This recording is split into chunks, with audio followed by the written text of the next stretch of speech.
하나님 주시는 말씀 같이 보겠습니다. 빌립보서 2장 5절에서 11절까지 말씀입니다.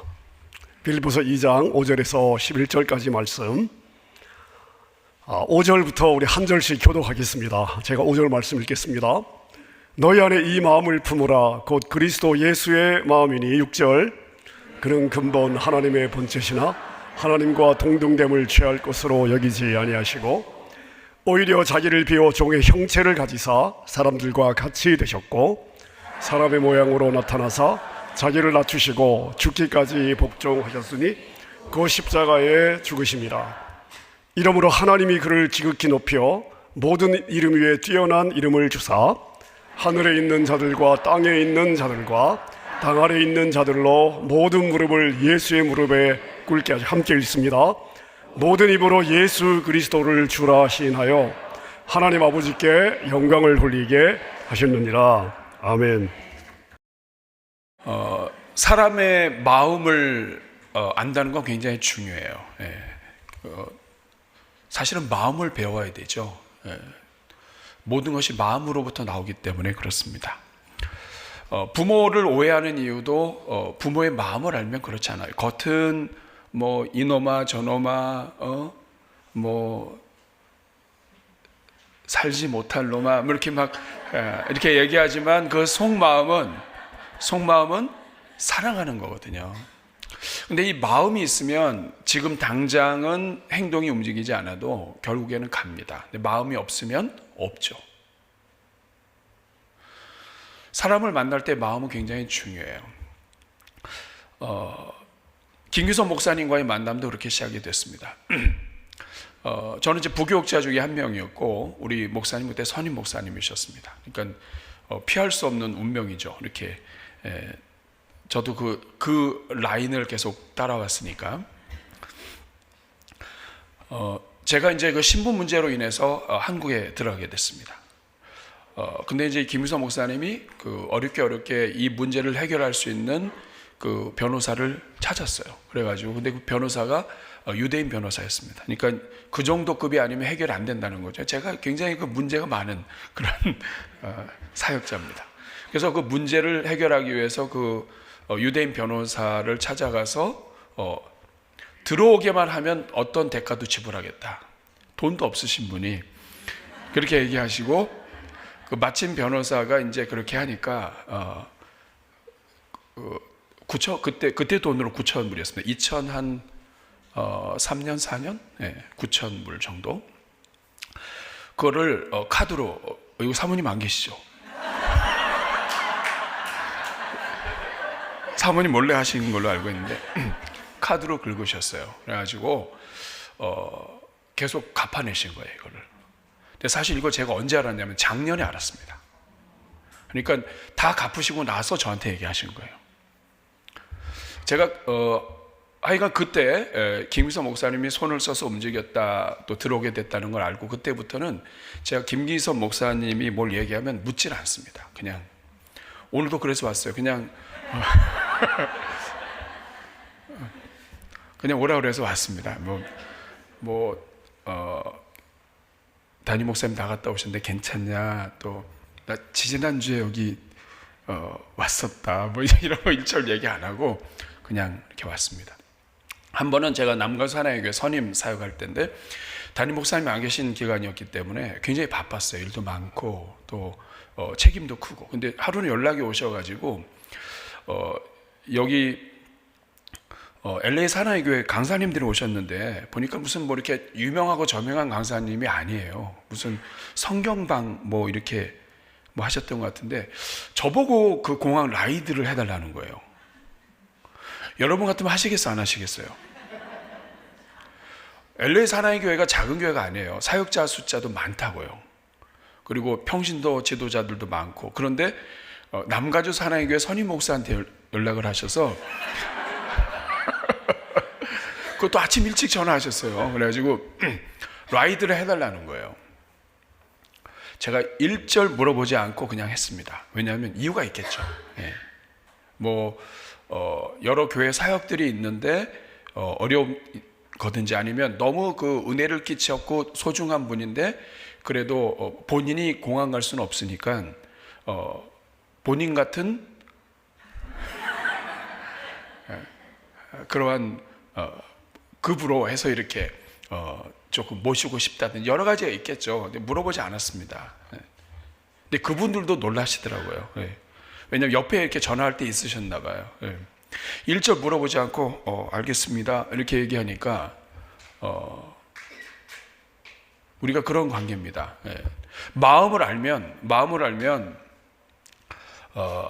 때로는 버거운 일, 때로는 말도 안 되는 일이 있다 할지라도 그냥 이해가 돼요. 중요하지 않습니다. 설령 사역자들도 있었고 또 본인도 시간이 있었고 그리고 교회 일꾼도 있었고 그렇게 중요하지도 않은 분인데 그냥 심심풀이로 저한테 전화했다. 그래가지고 저한테 맡겼다 해도 전 괜찮아요. 왜냐하면 그냥 저는 저의 역할을 한 걸로 끝이에요. 제가 목사님 마음을 압니다. 남을 애매하게 하거나 힘들게 하거나 하면 혼자서 고민하는 스타일이에요. 그러니까 혼자서 잘못한 일 있으면 혼자서 아파하시다가 회개하시고 뭐 이렇게 하시겠지. 저는 아무 문제가 없고 편안한 거죠.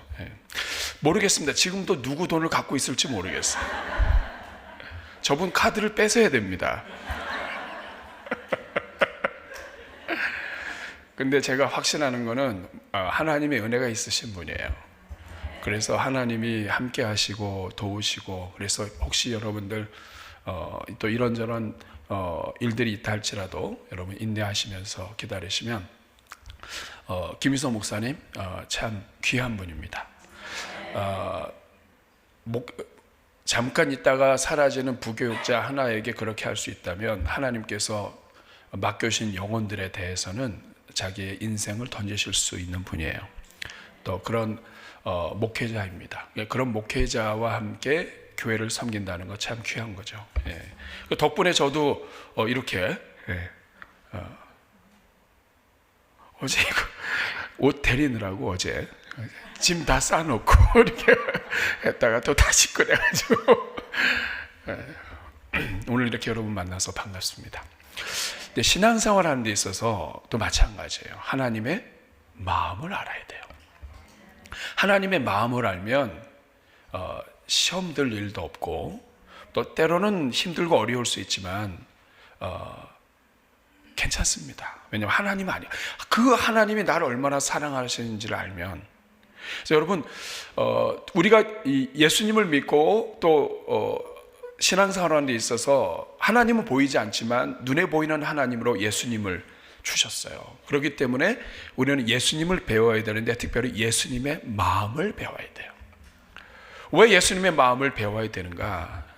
제가 5가지로 정리했습니다. 지난번에 와서도 몇 가지 해드렸죠. 오늘은 5가지. 5가지는 앞에 부분에 불과할 뿐이에요. 첫째는 뭐냐면 예수님의 마음에 집중해야 예수님을 닮아가는 지름길을 갈 수 있습니다. 마음에 집중하셔야 돼요. 예수님이 막 성전에 있는 건 막 뒤집어 엎고 이것만 가지고는 마음을 알 수가 없어요. 예수님의 마음. 5절 말씀을 보니까 너희 안에 이 마음을 품으라 곧 그리스도 예수의 마음이다. 우리가 예수님을 닮으려면 마음을 닮아야 돼요. 두 번째, 왜 우리가 예수님의 마음에 집중해야 되냐면 이것이 하나님을 기쁘시게 하는 일이기 때문에 그래요. 예수님을 닮아가는 것, 이거는 하나님의 뜻이에요. 로마서 8장 29절에 보면 하나님이 미리 아신 자들을 또한 그 아들의 형상을 본받게 하기 위하여 미리 정하셨다. 예수님 닮아가는 것이 하나님의 뜻인데 우리는 그리스도의 제자로 예수님을 닮아가야 되는데 특별히 이 마음에 집중하는 것이 지름길이다. 여러분들 예수님의 마음 잘 알고 있습니까? 마음에 집중하고 있습니까? 세 번째, 교회가 하나 되는 길이 바로 예수님의 마음에 집중하는 길이에요. 교회는 한 사람 한 사람에게 맞추면 다 나눠집니다. 하나 되기가 어려워요. 사람 수만큼 하나 되기 어려워요. 그러니까 교회가 크다, 이거 하나 되기 어려워요. 그래서 우리 믿음의 선배들이 지혜를 모은 것이 뭐냐면 담임 목회자의 마음에 맞추는 거예요. 그 이유는 그래도 하나님과 가깝고 한 사람에게 맞추지 않고 둘, 셋에 맞추면 다 쪼개진단 말이에요. 그런데 오늘 본문 2절을 보면 마음을 같이하여 사랑을 가지고 뜻을 합하여 한 마음을 품어. 근데 그 마음이 누구냐? 성령 예수 그리스도에게 맞추라는 거예요.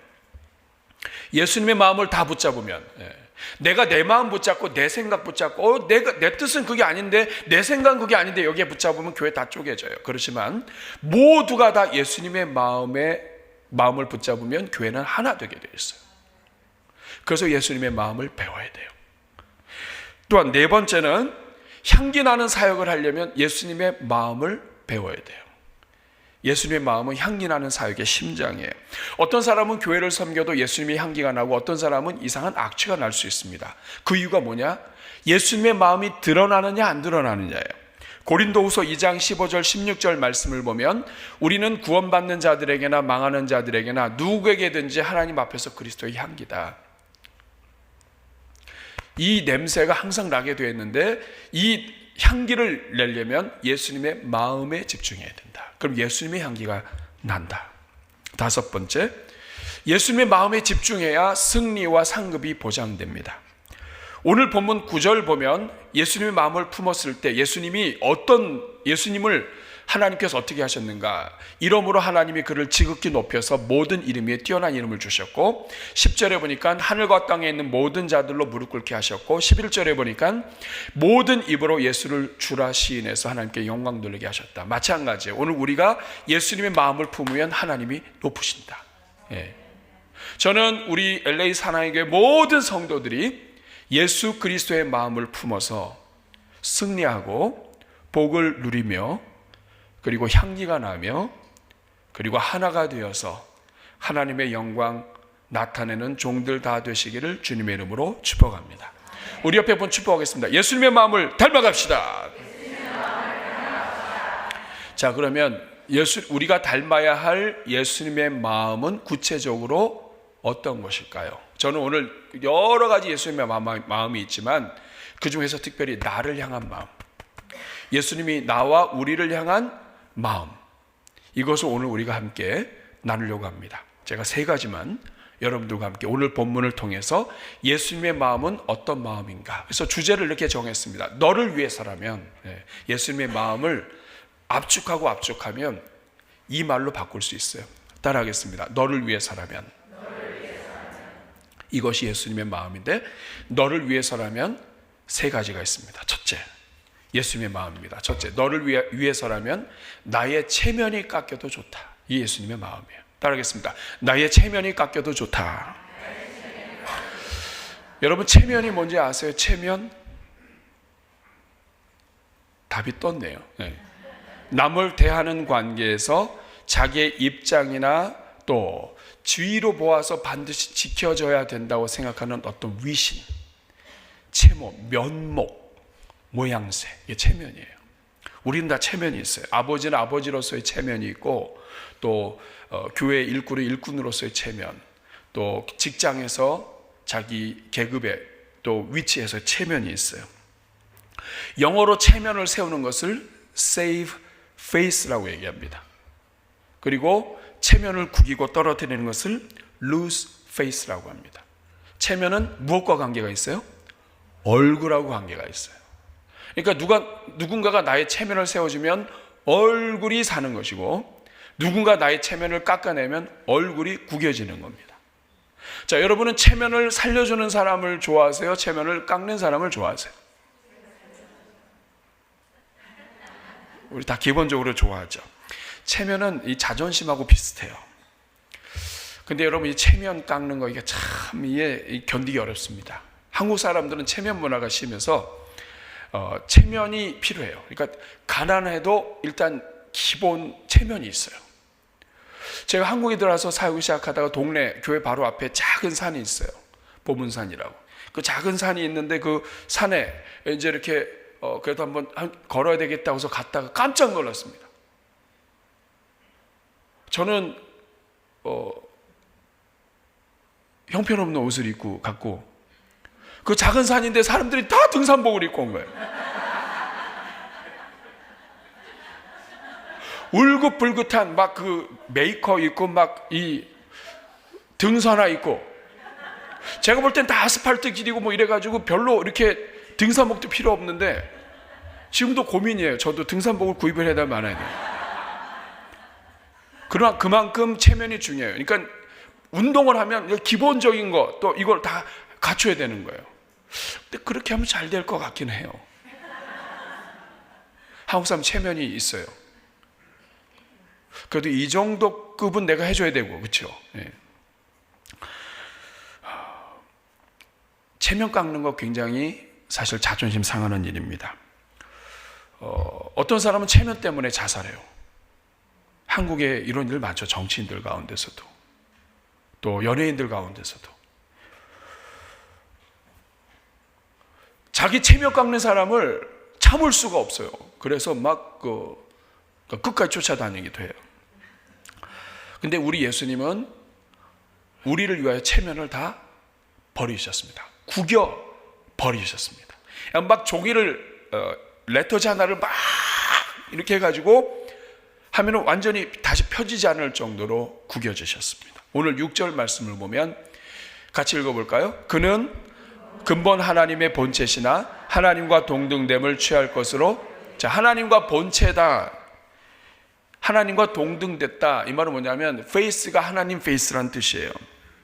하나님과 동격이에요. 하나님 대우를 받아야 되는 거예요. 일반 직장에서도 과장 대우 이렇게 하잖아요. 이 사람은 대우는 일단 과장인 거예요. 그런데 하나님은 하나님과 동등되시고 하나님 대우를 받아야 되는데 그 대우를 못 받으셨다 이 말이에요. 거절하셨다. 뺏긴 게 아니라 거절하신 거예요. 영광과 존귀와 이 모든 체면 다 버리셨다. 여러분, 대기업의 회장만 해도 큰 경기가 있으면 가장 좋은 위치에 그 자리에 있어야 된다고요. 근데 그 자리에 안 앉았다? 끝나는 거죠. 근데 우리 하나님은, 예수님은 가장 높은 자리에서 그 모든 체면 다 버리시고 그리고 다 던져버리셨다. 여러분, 심지어 예수님은 하나님이시면서도 당연히 받으셔야 될 모든 것들을 다 버리셨습니다. 우리를 구원해 주셨음에도 불구하고 여전히 지금도 체면을 버리고 계세요. 여러분 그렇게 생각하실 거예요. 목사님, 우리는 하나님 체면 구긴 적이 없다고. 여러분 물어볼게요. 여러분 하나님 체면 구긴 적 없어요? 예수님 체면 구긴 적 없어요? 내 체면 생각하다가 예수님 체면까지는 생각도 못하고 있어요. 여러분, 군대에서 앞으로 가 했는데 안 가면 그 명령하는 사람 체면 구기죠. 불복종은 사형입니다. 전시에는. 훈련소에서 낮은 계급의 사람이 훈련병들한테 이래라 저래라 하는 거 불복종에도 굉장히 자존심 상하죠. 근데 하늘과 땅의 주인 되신 하나님이 우리에게 명령을 주셨어요. 근데 이 명령을 갖다가 막 밥 먹듯이 막 깨요. 이거요, 마귀 앞에서 하나님 체면 구기는 일입니다. 사랑하라고 했는데 사랑 안 하고 뭐 따지면서 하나님 같으면 이런 사람 사랑하느냐고. 이거 굉장히 하나님 체면 구기는 일이죠. 마귀가 다 보고 있다니까요. 마귀 앞에서. 하나님은 둘째치고 마귀 앞에서.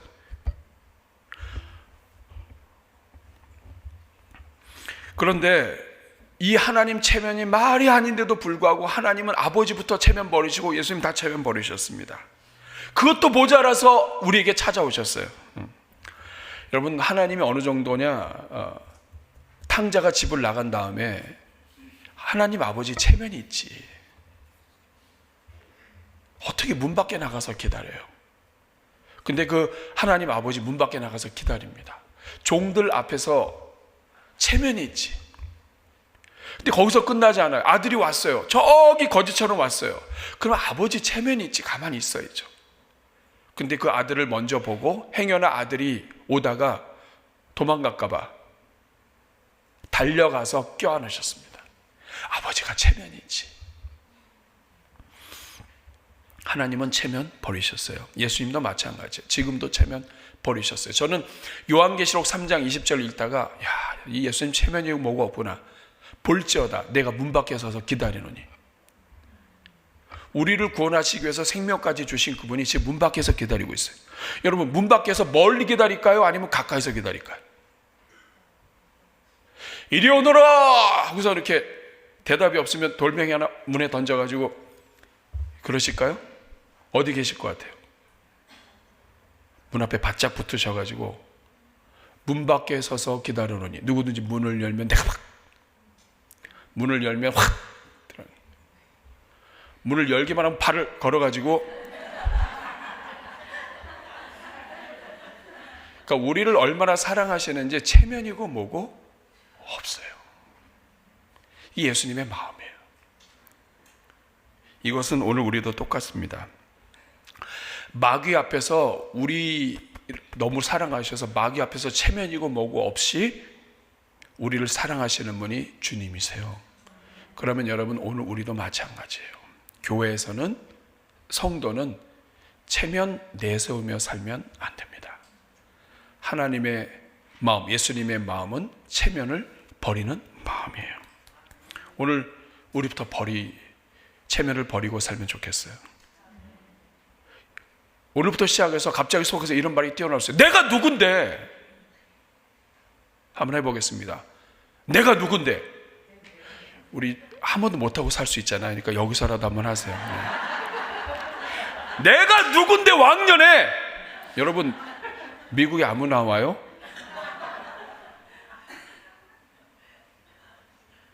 독해야 옵니다. 하나님이 특별히 은혜 주셔야 와요. 공부 잘한다고 오는 거 아니에요. 그러니까 내가 누군데.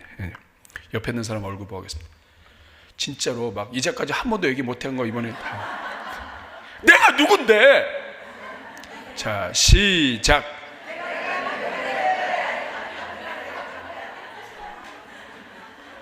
진짜 그렇지 않아요? 내가 누군데. 내가 왕년에 그래도 이것도 했었고 저것도 했었고, 내가 그래도 왕년에, 내가 진짜 청년 때는, 내가 젊을 때는, 처녀 때는 내가 왕년에 잘 나갔었는데, 왕년에 내가 누군데. 그렇죠? 여기서 하고 끝냅시다. 한 번 더 할게요. 그래야 속이 후련합니다. 진짜 이제까지 한 번도 못했던 거 오늘 다 쏟아버려요. 옆에 있는 거 보고 침튀기 하면서 내가 누군데 정말. 시작. 자, 이제 속에서 이렇게 이런 게 나올 때, 그럴 때 어떻게 해야 돼요? 자, 내가 누군데까지는 어쩔 수 없어요. 근데 얘기하다 보니까 왕년에, 여기까지도 괜찮아요. 그 다음에 중요해요. 죄인인데. 내가 누군데? 왕년부터 죄인인데. 자, 연습해 보겠습니다. 이제부터는 교회 안에 살다 보면 여러분 체면 구기는 일 많아요. 여러분, 교회 얼마 온지 오시지 않은 새 가족이 체면 구긴 일이 많을까요? 아니면 오래되신 분이 많을까요? 물어볼 것도 없어요. 한번 해보겠습니다. 그동안 얼마나 눌리고 살으셨어요. 자, 내가 누군데 한 다음에 그 다음 어떻게 해야 돼요? 이렇게 해야 돼요. 내가 누군데는 화가 나면, 내가 누군데? 그 다음에 웃으면서 죄인인데. 자, 두 가지 같이 하겠습니다. 시작.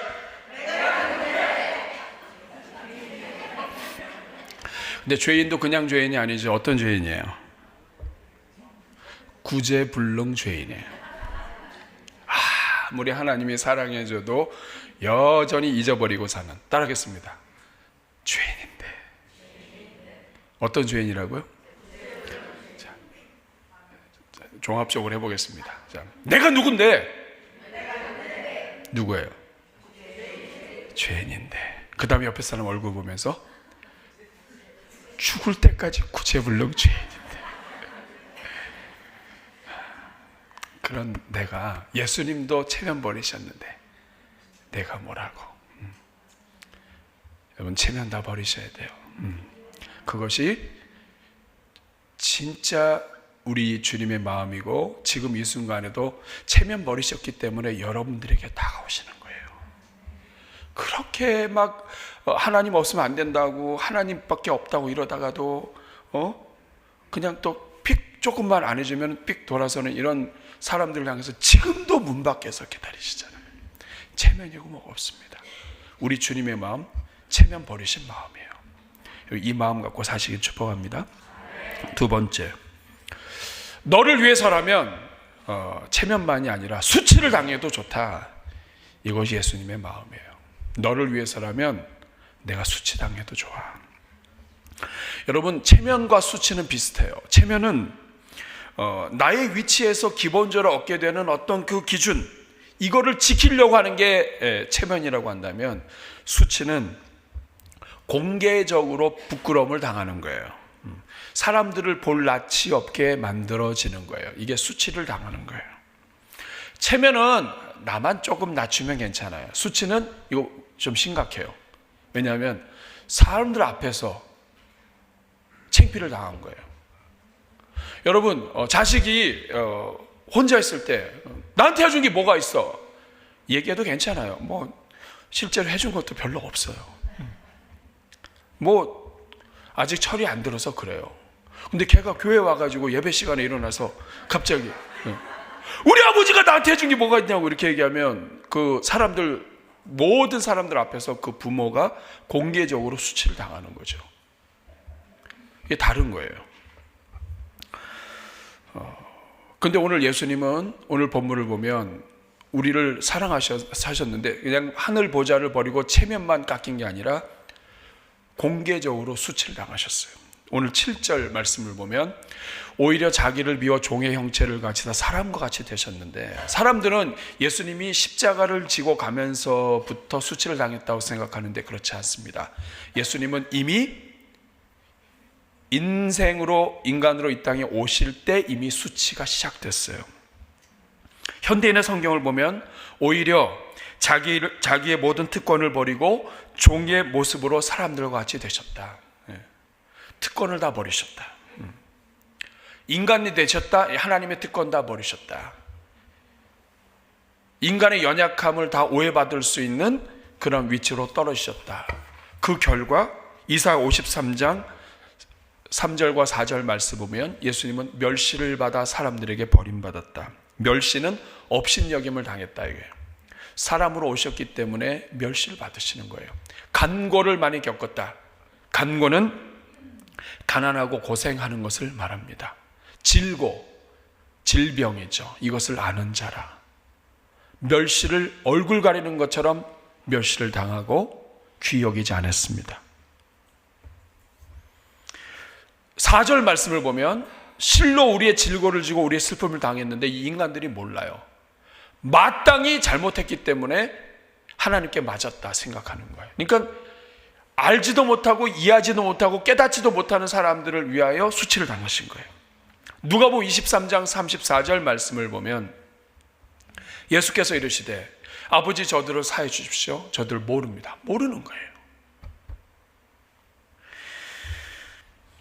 35절 말씀을 보면 백성은 서서 구경하는데 관리들이 비웃습니다. 하나님의 아들을 비웃어요.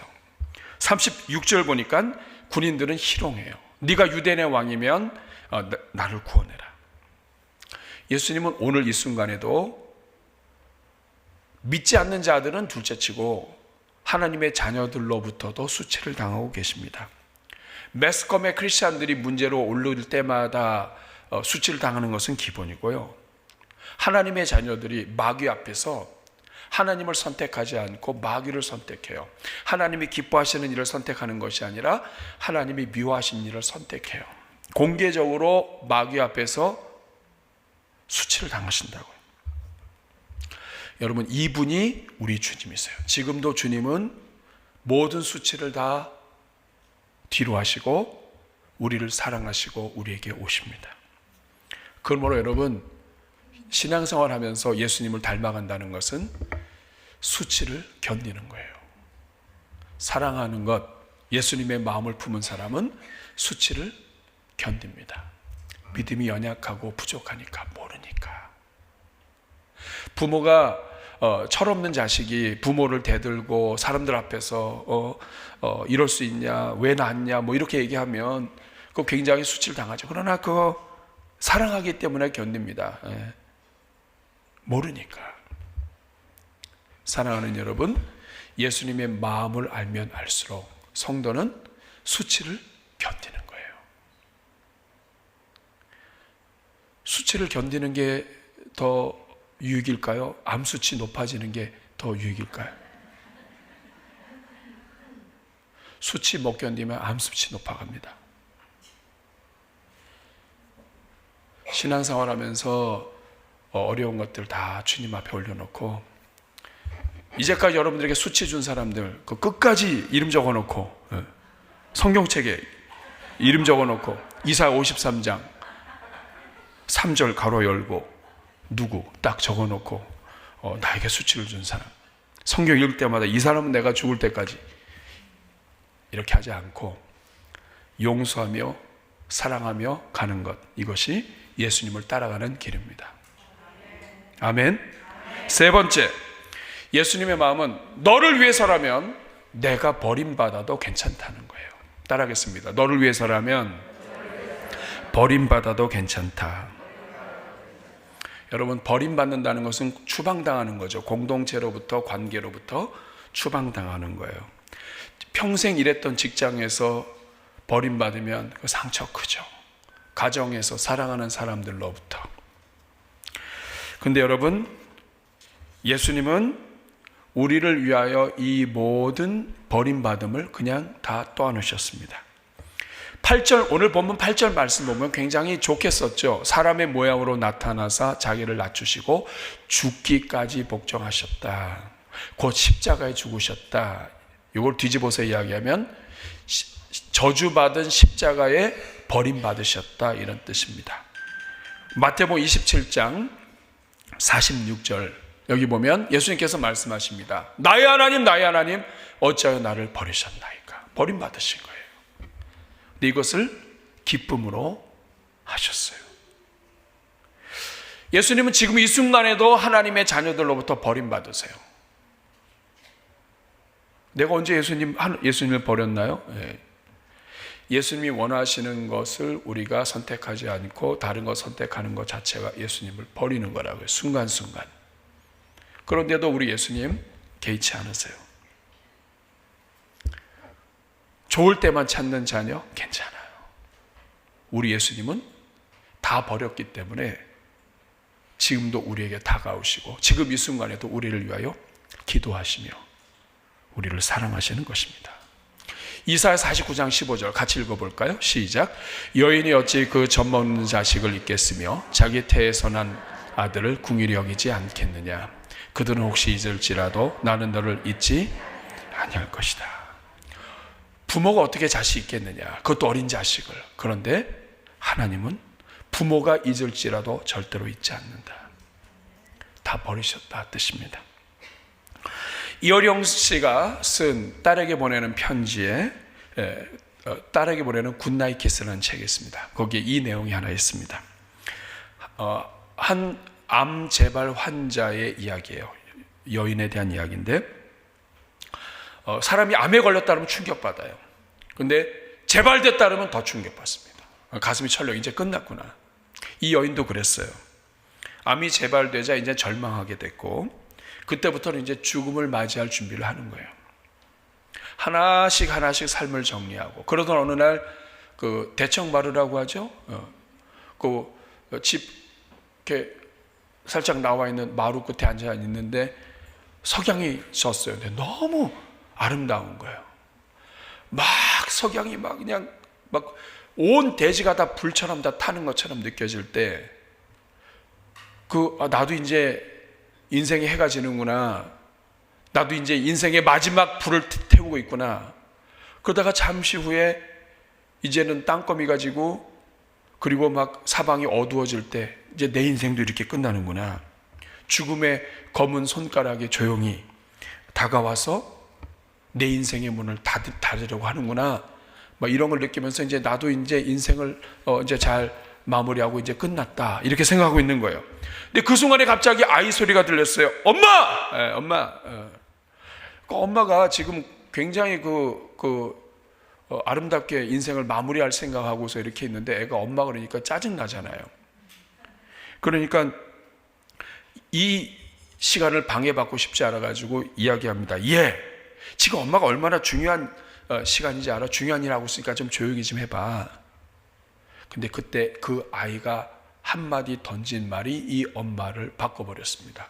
아이가 뭐라 그랬냐면, 근데 엄마, 왜 나는 엄마만 보면 이렇게 말하고 싶은 게 많지? 근데 엄마, 난 왜 이렇게 엄마만 보면 말하고 싶은 게 많지? 아이가 그냥 집어 던진 평범한 말이었는데 이 말 때문에 이 엄마의 가슴이 뛰기 시작했어요. 번개불처럼 생각이 지나갔어요. 뭔가 말하고 싶을 때 내가 없으면 저 아이 어떡하지? 애가 그렇게 그냥 나만 보면 뭔가 말하고 싶고 말하고 싶은 것만 있으면 엄마한테 오는데 내가 만약에 없다면 쟤 어떡하지? 이 생각을 하니까 죽을 생각해서는 안 되는 거예요. 왜냐하면 내 인생은 내 것이 아닌 거예요. 내 인생은 내 것이 아니라 저 아이의 것인 거예요. 내 인생은 내 주변과 관계하고 있는 사람들의 것인 거예요. 내가 누군가에게 무엇인가를 줄 수 있다면, 아직도 내가 모든 것을 다 잃어버렸지만 내 생명도 내 체면도 그리고 내 이 모든 인생에 가지고 있던 거 다 놓쳐버렸지만 그럼에도 불구하고 세상으로부터 버림받고 그리고 가지고 있는 것이 얼마 없지만 그럼에도 불구하고 나의 재능과 나의 위로의 한마디와 나의 격려 한마디와 그리고 내가 만들어주는 음식과 그리고 내가 무엇인가를 할 수 있는, 그리고 내가 아니면 움직일 수 없는, 여전히 나를 의지하고 있는 누군가가 있다면 내 인생은 내 것이 아니라 그 사람의 것이다. 여러분, 예수님의 인생, 예수님의 마음, 예수님의 전부는 예수님의 것이 아니에요. 우리의 것입니다. 예수님께서 십자가를 지셨기 때문에 우리가 살았고, 예수님께서 지금도 하나님 보좌 우편에서 우리를 위하여 간구하시기 때문에 오늘 우리가 이렇게 있는 거예요. 오늘 여러분의 인생도 마찬가지예요. 여러분의 삶은 여러분의 것이 아닙니다. 예수 그리스도의 핏값으로 사셔서 하나님의 것이고요. 그리고 오늘 여러분 주변에 있는 사람들의 거예요. 여러분들이 아직 손을 움직여서 봉사할 수 있다면 그 손을 통해서 은혜를 입는 사람들의 거예요. 여러분의 작은 물질을 통해서 하나님의 나라를 섬길 수 있다면 여러분의 그 작은 물질, 아직 남아있는 그 작은 물질, 비록 사업은 실패하고 모든 것이 엉망이라 할지라도 그 작은 물질 하나는 남을 위한 것이 될 것입니다. 이것이 예수님의 마음이에요. 예수님의 마음은 너를 위해서라면 체면이고 뭐고 다 없다. 난 너를 사랑한다. 우리가 신앙생활하면서 예수님의 마음을 품는다면 좋겠습니다. 그리고 우리 LA 사랑의 교회, 그런 예수님의 마음 나타내는 교회가 되기를 바랍니다. 어제 오후 2시쯤 김희선 목사님이 오늘 어디서 설교하냐고 그러더라고요. 그래서 설교 안 한다고, 이제 한국 갈 준비하고 있다고. 그랬더니 놀면 되냐고 하는 눈빛으로 보면서 오늘 여기 본문 달라고 그러시더라고요. 제가 그 말 듣고 운전하고 가면서 그 성경의 그 본문이 생각이 났습니다. 오후 2시, 3시, 4시, 5시가 되어서도 아직 포도원에 들어가지 못하고 있는 사람들, 근데 그들을 향한 예수님의 마음은 들어오라는 거죠.